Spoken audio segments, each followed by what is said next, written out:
Hello! Welcome to my channel, or welcome back.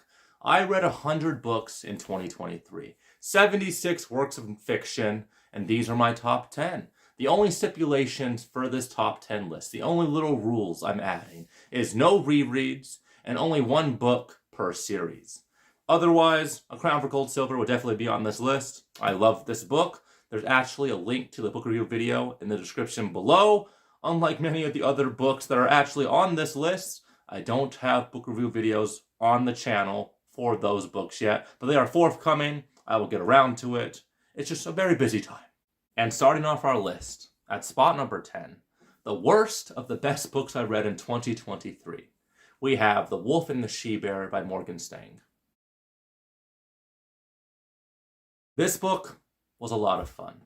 It follows a bad A female protagonist, a giantess mercenary, as she transports illicit materials across an enchanted forest while being pursued by a gang of mercenaries. They want what she has, and she's not sure why they're chasing them, because she's been lied to about the contents of her caravan that she is escorting. This book is grimdark. It is gritty. There is plenty of dark humors. There's some very clear fairy tale undertones throughout, and it's really cool to see the nonsense the various characters get into as they encounter different monsters and creatures and entities in this enchanted forest. One thing I found very interesting about the story is how different characters will encounter the same monster, and some do the right things. Some solve the riddle, some are polite to the witches, and some just do really stupid things and they pay for it. And it's kind of cool to see how one scene could be very humorous when one character is encountering this monster, and when other characters encounter this monster, it is very terrifying. It is very eerie, and you're worried for them. I think the author did a very good job at building tension for the conclusion and the climax of this story, because the climax is very action-filled, and the emotional resolution was pretty revealing and very compelling, and definitely made me want to continue on the journey. I was very sad that this story was a novella. Luckily, after finishing this book, I figured out that it is a prequel novella to a trilogy, the Bartram's Maw trilogy, which is a 5-part trilogy. I'm not exactly sure how that works, but I'll definitely be finishing that series in 2024 because I found this prequel trilogy to be very interesting. I love the protagonist. I love the tone. I think the character work was done very well. The author does a very good job at writing action scenes, and it was whimsical, it was humorous, and I love me some dark fairy tales. At our number 9 spot, Elder Race by Adrian Tchaikovsky. This sci-fi adventure was a lot of fun. It was very humorous. It was at times very thought-provoking. I liked our characters, especially our two protagonists. Our two protagonists had a very interesting dynamic because these are protagonists from vastly different civilizations that are light years away in terms of technological advancement. One is a warrior princess from a medieval society, and one is an anthropologist, intellectual from the space age. And they're going on a journey. And the dynamics and the discussions and misunderstandings these characters have because of linguistic differences are very humorous. I thought it was really cool how one of the characters is an anthropologist.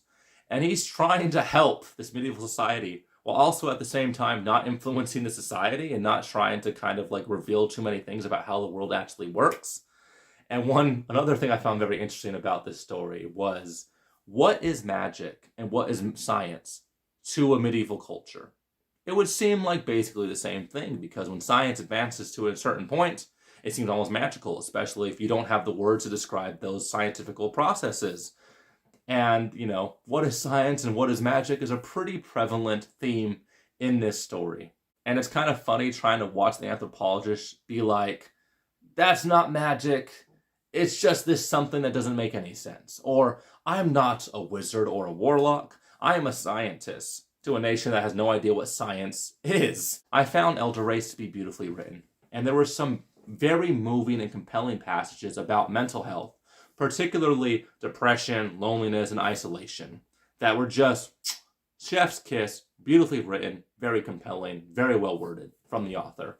I also feel like Tchaikovsky was able to portray very well how anthropologists have to walk a very fine line between like objective studying of their subject, which are usually humans, and like having empathy and understanding for those people, and how a man from the space age can't ever really comprehend the experiences of a woman from the medieval age, and vice versa.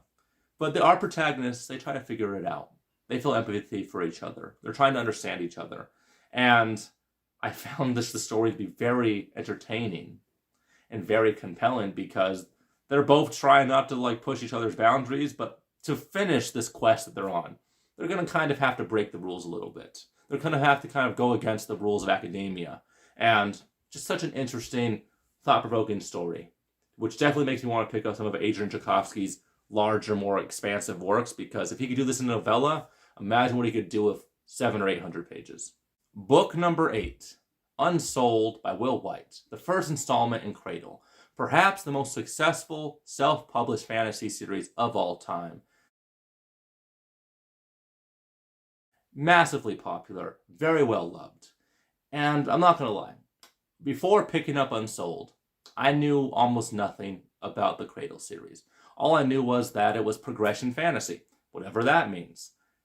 But when I picked up this unique story, I encountered a tale so familiar to me because it follows the same plot structure as many of the shonen anime I grew up watching. Shonen anime like Naruto, Bleach, or Dragon Ball Z. We have a protagonist. Sometimes they're silly, sometimes they're geniuses, depending on what the plot needs.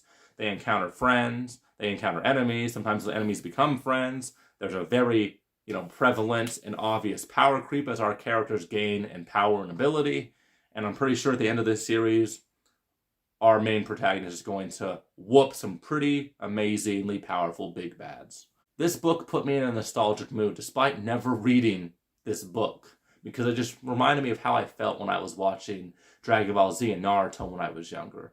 This book was unique, unlike anything I've read in the genre, while also being familiar. And somehow Will White was able to walk that tightrope. I have a video about this book on the channel, link to that in the description below. I enjoyed it immensely. Makes the number 8 spot very easily. Book number 7, Scythe by Neal Shusterman. This book single-handedly changed my opinion about YA.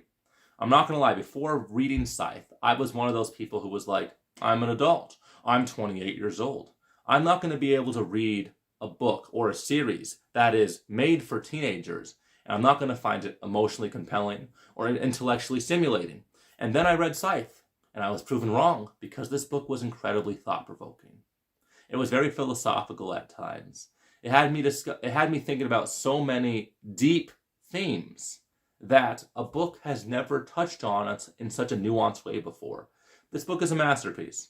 I think it should be required reading in public schooling, or at least an option, because it is as thought-provoking as any classic you'll read in public school. That's for sure. This book takes place in the far-off future, and mankind has advanced to such an advanced state that technologically they have solved many societal ills like inequality, poverty, illness, and even death.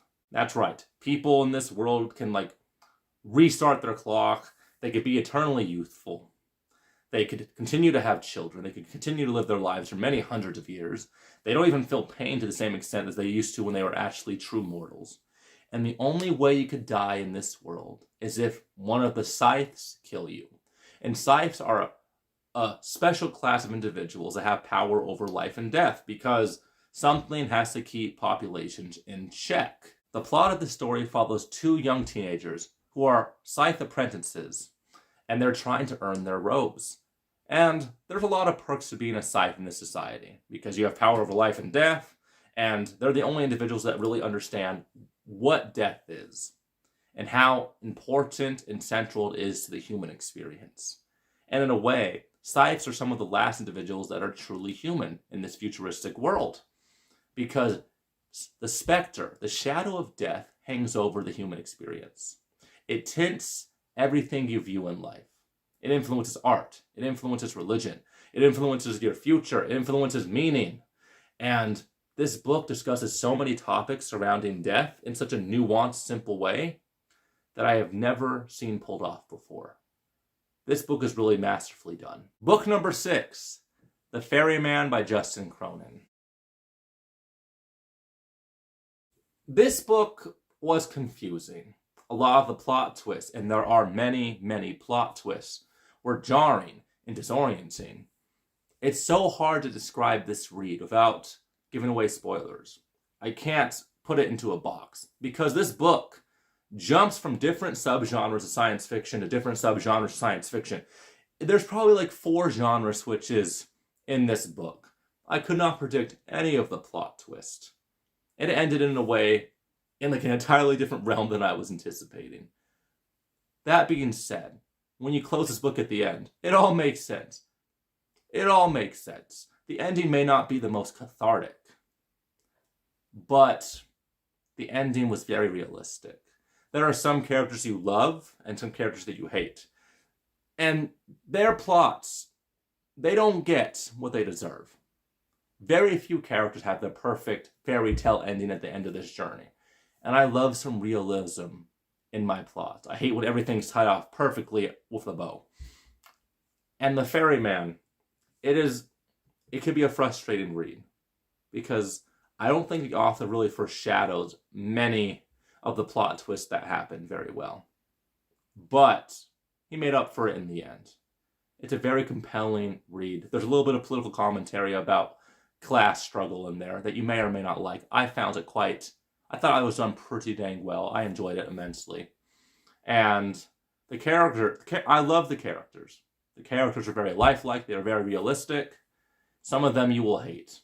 And some of the characters you hate will get a lot more screen time than the characters that you love. And all these characters will have conclusions to their arcs. And some characters do not get what I thought they deserved. But that's okay. Justin Cronin, better known for his Passage trilogy. I'll definitely be picking that up in 2024. But The Ferryman, chef's kiss, enjoyed it immensely. We're getting into the top 5. And at the number 5 spot, we have Brit Was Here by Frederick Bachman. Frederick Bachman is one of my favorite authors. He is able to portray old school love in such a way that I could feel it oozing through the pages. The love that your grandparents have. The love that people say just doesn't exist anymore. His book, A Man Called Uva, made it onto my top 5 list for 2022. He is one of my favorite authors in terms of like every one of the books I read from him is amazing. I haven't read too many of his books. I think only 4 or 5, but they're all well worth your time. And Brit Was Here is no different. The plot of this book follows Brit. She is an old woman. She's in her twilight years. She lived her life as a homemaker, raising her husband's children, supporting him in his career. But because of a series of unfortunate events, she finds herself on her own for the first time in her adult life. Brit is quirky. She has traumas. She has lots of emotional scars. She has some OCD tendencies. And she's very socially awkward and oftentimes very rude. I love me a socially awkward protagonist. Brit is sometimes pretty rude. A little too on the nose, a little too forward. And the interaction she has with the other characters in this small town, the setting where this book takes place, are hilarious. But despite her social awkwardness, she makes friends. She builds connections. And she is the center of this story. And the supporting cast of characters aren't as well depicted, aren't as fleshed out. You will still love them because they're attached to Brit. And you're starting to learn more about Brit, her upbringing, her past, and you're hoping for her future throughout this book. I found the ending to this book to be a little disappointing, but disappointing in a good way. You're expecting this book to go in a certain direction, and then it just takes a quick 90 degrees towards the end. And at first, I was very upset with the ending. But as the farther I get from this read, the more time that passes, I'm like, that's the way this story needed to end. That's where Brit journey needed to continue. Because this book is just so real. I cried during 2 parts of this book. And one thing I was not anticipating is somehow, by reading Brit Was Here, I wanted to start watching soccer, or football as it's called across the pond. Soccer And the influence this sport has on the people that watch it, the spectators of this sport and the players of this sport, is pretty central to the plot of this story. And I just kept telling myself, I wish I was a fan of soccer while reading this book. I feel like it would have even enriched my experience further. So if you're a fan of soccer and it's touched you in an emotional way, it's brought joy to your life, you'll love Brit Marie. Brit Marie was here even more than I did. Such a beautiful story. There's love, there's loss, there's found family, there's redemption, and perhaps not the ending that you wanted, but I think it's the ending that you will need. Such a beautiful story. Book number 4 is a weird one to recommend because I rated it 5 stars, but that is because it fits my taste very specifically. This book is so funny, almost too funny, borders on the unserious. The author constantly breaks the tension and momentum of the story with humor, and I'm laughing out loud and I'm enjoying it, but many people will not like this book for that reason, and that book is Hollow Kingdom by Kira Jane Buxton. This was such a unique concept. This book is like The Secret Life of Pets or Toy Story meets The Walking Dead. This is a zombie apocalypse story told from the point of view of ST, a pet crow. Yes, a pet crow. And this crow is such a human-like character. He is a crow that is obsessed with human culture. He is self-hating because he hates the fact that he's an animal. And he is the main set of eyes we are witnessing this apocalyptic event through. The way he communicates with the other animals that are left behind during the zombie apocalypse is super entertaining, super humorous. That being said, despite this book being perhaps the funniest book I've ever read, there was 3 parts in particular that had me weeping.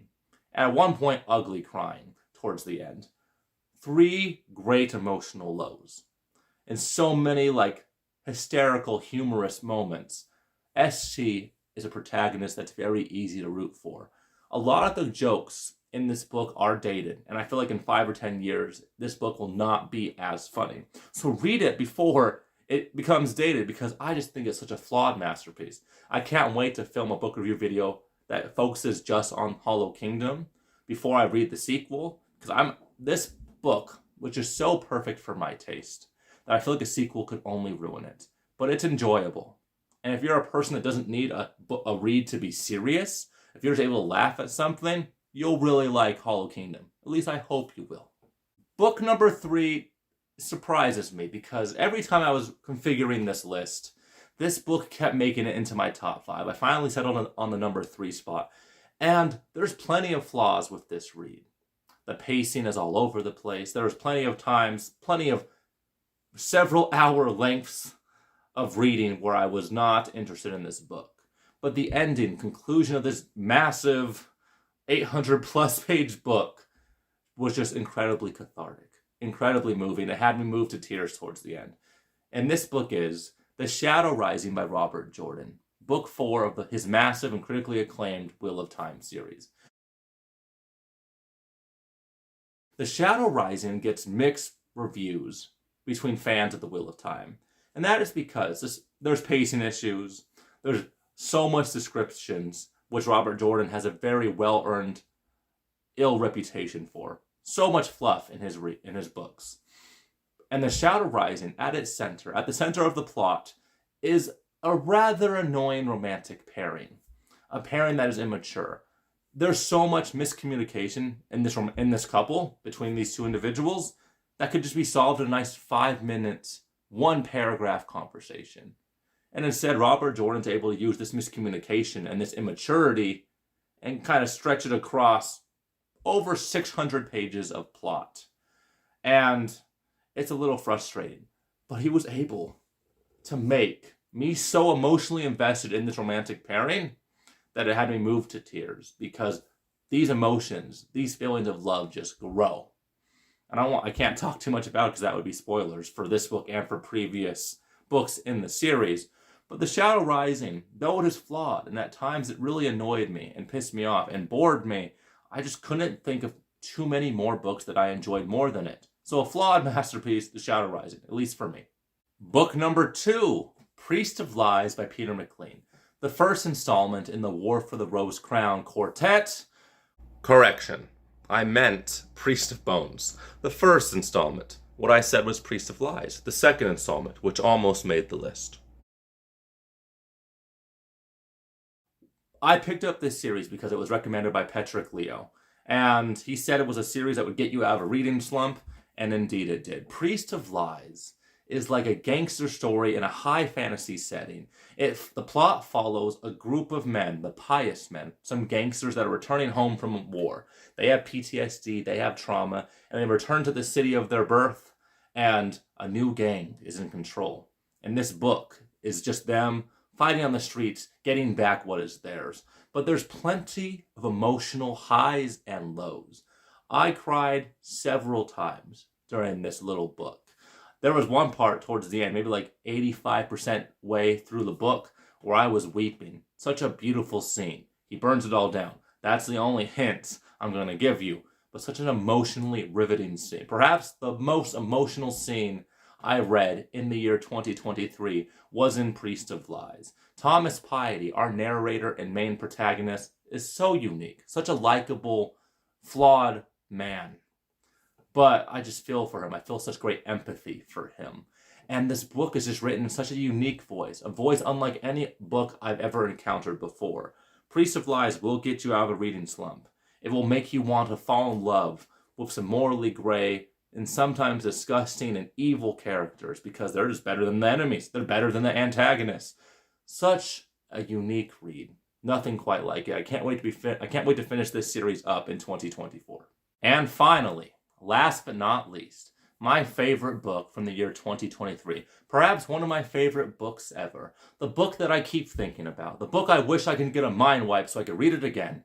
And of course, that book is The Last Town by Blake Crouch.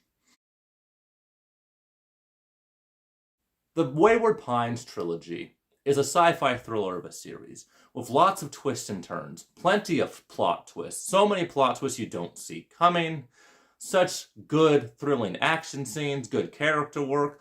You don't love every character. In fact, you will hate every character in their own way. But they are very human, and you care about them, and you feel empathy for them, and you want to see them survive this journey. Some do, some don't. This series put Blake Crouch on the map for me. I only picked it up because I'm a big fan of Mike's book reviews, one of my favorite booktube channels. He recommended this series highly, and I'm going to listen to his recommendations more often. Such an amazing trilogy. I really do wish I can get my mind wiped so I could reread this trilogy again. I don't want to give too many details about this trilogy because I feel like it's one of those trilogies you should go into knowing as little as possible. You will read it. You will be confused. You will be surprised. But you will love it. It's just such a unique read. After finishing The Last Town, which had such a perfect cathartic ending, an ending I did not think Blake Crouch was going to be able to pull off in a satisfying way, but he did.